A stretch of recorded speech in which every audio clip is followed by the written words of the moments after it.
ఇక్కడ 200 మంది చనిపోయారని కొంతమంది, 300 మంది చనిపోయారని మరికొంతమంది చెప్తున్నారు. నిజానికి ఈ గుడి చరిత్ర ఎవరికీ స్పష్టంగా తెలియదు. కొండవీడి కోట పేరు ప్రస్తావించగానే ముందుగా గుర్తొచ్చేది కత్తులబావి. దీని వెనుక ఒక పెద్ద కథే ప్రచారంలో ఉంది.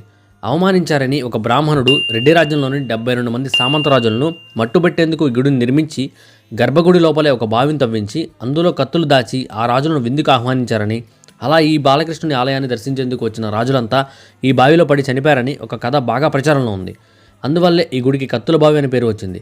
దీనిని పక్కన పెడితే ఈ దేవాలయ నిర్మాణం ఎంత అద్భుతంగా ఉందో చూడొచ్చు. గుడిలోకి ఎంటర్ అవ్వగానే ముందే స్తంభాలతో మొదటి ప్రాంగణం కనిపిస్తుంది. దీన్ని దాటుకుని వెళ్తే మరో ప్రాంగణం.